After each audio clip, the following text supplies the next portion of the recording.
Hello dear friends, आप देख रहे हैं सेट 2 के लिए इंपॉर्टेंट क्वेश्चंस। काफ़ी रिक्वेस्ट आ रही थी, काफ़ी कमेंट आए। आपको व्हाट्सएप नंबर दिया है, इसका मतलब ये नहीं कि आप उस व्हाट्सएप पे आप लगातार मैसेज करते रहे हैं कि सर ये भेजिए वो भेजिए। आपको जो भी मिलेगा चैनल पे अवेलेबल मिलेगा, उसके लिए स्पेशल हम कुछ नहीं भेज सकते हैं आपको। और आपने व्हाट्सएप नंबर जो है 8469022568, इस नंबर पर आप कभी भी आपका जो भी क्वेश्चन पेपर हो रहा है और उसका सॉल्यूशन आप चाहते हैं, कंप्लीट सॉल्यूशन, जैसे कि इस वीडियो में देख रहे हैं आप, तो उस तरह का पूरा कंप्लीट सॉल्यूशंस पाने के लिए आप अपने क्वेश्चन पेपर को बिल्कुल साफ़ फ़ोटो खींचें और हमारे व्हाट्सएप नंबर पर सेंड कर दें, या फिर उसकी PDF फाइल बना करके भी आप सेंड कर सकते हैं। चलिए क्वेश्चन को देखते हैं हम, कौन कौन से क्वेश्चंस हमने उठाए हैं जो इंपॉर्टेंट रहेंगे सेट 2 के लिए। कितने क्वेश्चंस आएंगे ये पॉसिबल हम नहीं बता सकते, लेकिन ये सारे के सारे इंपॉर्टेंट क्वेश्चंस में से हैं, आपके चैप्टर में से हैं। तो चलिए स्टार्ट करते हैं। पहला है, who is the poet of the poem A legend of Northland. तो इसका जो आंसर हो जाएगा फॉयबी कैरी, सी ऑप्शन इसका जो है करेक्ट है।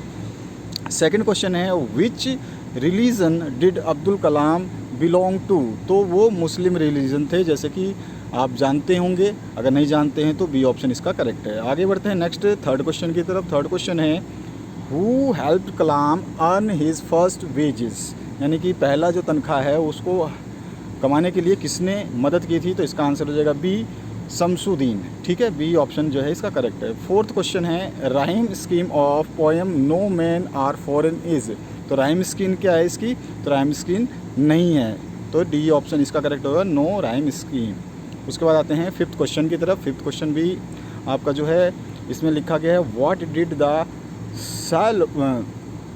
Swallow give to the seamstress. तो यहाँ पर जो है आंसर आ जाएगा रूबी, उसने रूबी दिया था। ठीक है, अब आगे आते हैं हम नेक्स्ट जो क्वेश्चन हैं उनकी तरफ। तो नेक्स्ट क्वेश्चन 6 पूछा गया है, जिसके आंसर्स आपको 1-2 वर्ड्स में देने हैं। Who is the poet of poem no man are foreign. तो जेम्स किरपिच। ठीक है, ये इसका जो है आपका राइट आंसर हो जाएगा। Who is the poet of poem no man are foreign, इसका आंसर क्या हो जाएगा, जेम्स किरकप। उसके बाद आते हैं नेक्स्ट 7th क्वेश्चन पे, the happy prince gave both of these sapphires to the people who they are, या हु वर दे। तो they were match girl and young writer. ठीक है, दो थे, match girl and young writer. आते हैं next question पे, where did the guru and his disciple came across. वो आमने सामने कब आए, इन द किंगडम ऑफ फूल्स। ठीक है, इन द किंगडम ऑफ फूल्स। उसके बाद आते हैं नेक्स्ट क्वेश्चन की तरफ। नेक्स्ट जो क्वेश्चन है इसमें क्या पूछा गया है, he said me earth revolves around the sun, change the narration. Narration change करना है, तो ये क्या हो जाएगा, he told me that earth revolves around the sun. Full stop आ जाएगा और यहाँ पे इसको इन्वर्टेड कॉमा में आप इसको बंद कर लेना। ठीक है, ये चीज़ ध्यान रखना आपको। नेक्स्ट जो है आपका फिलिप्स की बात करते हैं। फिलिप्स क्या आया है, तो यहाँ पर जो है आपको ऑप्शन दिए हैं, एंड और बट और अनलेस और एंड में से आपको फिल करना है। जैसे कि ही इज़ रिच डैश मिशर, वह अमीर है लेकिन क्या है, कंजूस है, बट कंजूस है लेकिन कंजूस है। और you will fail dash you work hard unless, यानी कि आप जब तक मेहनत नहीं करोगे फेल हो जाओगे, इसलिए आप पढ़ते रहिए, आपका काम है पढ़ना।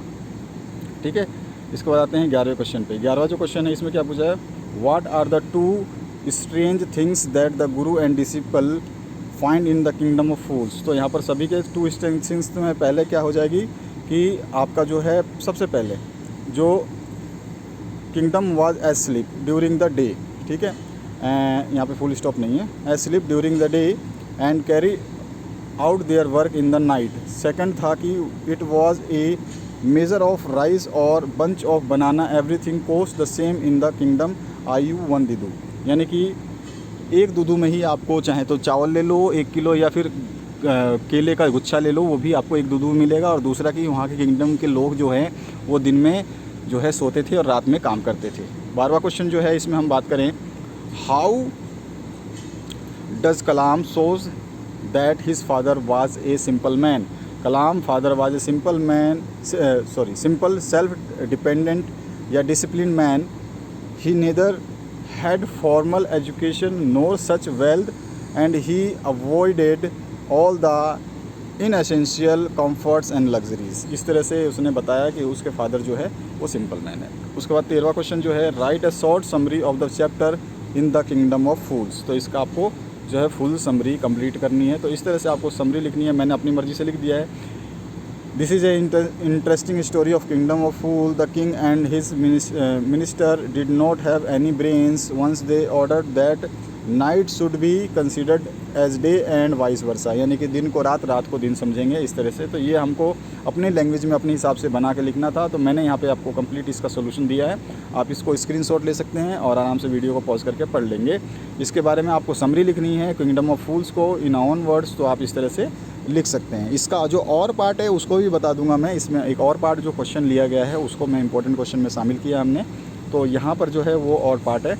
और पार्ट है why according to you it is always risky to live among the fools, मतलब बेवकूफ़ों के बीच में रहना आपके हिसाब से क्यों रिस्की है, ये आपको बताना है, एलोबरेट करना है your answer with the story. ठीक है, किंगडम ऑफ फूल्स से। तो फिर किंगडम ऑफ फूल्स के अकॉर्डिंग हमने यहाँ पे एलोबरेट किया है। It is always risky to live among the fools as one never knows what a fool has in his mind. सही बात है, बेवकूफ़ के मन में क्या है कौन जानता है। He can create any trouble for himself as well as other, वो अपने लिए परेशानी खड़ी कर सकता है और दूसरों के लिए भी कर सकता है। The Guru in the story tales his disciple, उसने अपने शिष्यों को, गुरु ने क्या बोला, दे आर फूल्स। ठीक है, वो मूर्ख हैं। They won't last very long, वो हमेशा के लिए नहीं रहेंगे। And you can't tell what they will do to you next, और वो तुम्हारे साथ क्या करेंगे नेक्स्ट, मतलब अगले ही पल तुम्हारे साथ क्या करेंगे, वो मूर्ख, तुम्हें भी नहीं पता। इस तरह से ये पूरा का पूरी कहानी का जो है सार के अकॉर्डिंग हमने यहाँ पे लिख दिया है। पूरा का पूरा आंसर बहुत मस्त है। और यहाँ पर फिर आप their behaviour is not predictable, उसके जो व्यवहार, उसका व्यवहार है उसको आप जो भविष्यवाणी नहीं कर सकते कि अभी उनका व्यवहार ये है तो अभी थोड़ी देर में कैसा हो जाएगा। इस तरह से the king the most foolish creature of the kingdom, अच्छा इस किंगडम का सबसे मोस्ट अगर प्राणी कहें तो वो किंग था। Had a unique way of judgement, उसका एक निर्णय लेने का अलग ही तरीका था। He did not apply his mind in passing judgement on cases, वो किसी भी केस के लिए जो अपना माइंड को अप्लाई नहीं करता था और जजमेंट कर देता था, फैसला सुना देता था। At last with the wisdom of guru the disciples was saved and king become a victim of his own foolness and died. ठीक है, तो लास्ट में क्या हुआ, लास्ट में जो है गुरु के डिसिपल्स जो है, बंदे जो है वो रह गए, बचे रह गए। और इस तरह से ये पूरा का पूरा कहानी ख़त्म हुआ। तो आशा करता हूँ इस वीडियो से आपको मज़ा आया होगा और आप अपनी बुक्स की पूरी तैयारी करें। ये केवल इंपॉर्टेंट क्वेश्चंस हमारी तरफ से आपके लिए जारी किए गए हैं। इसका मतलब ये नहीं है कि आप और जो चीज़ें हैं वो ना पढ़ें।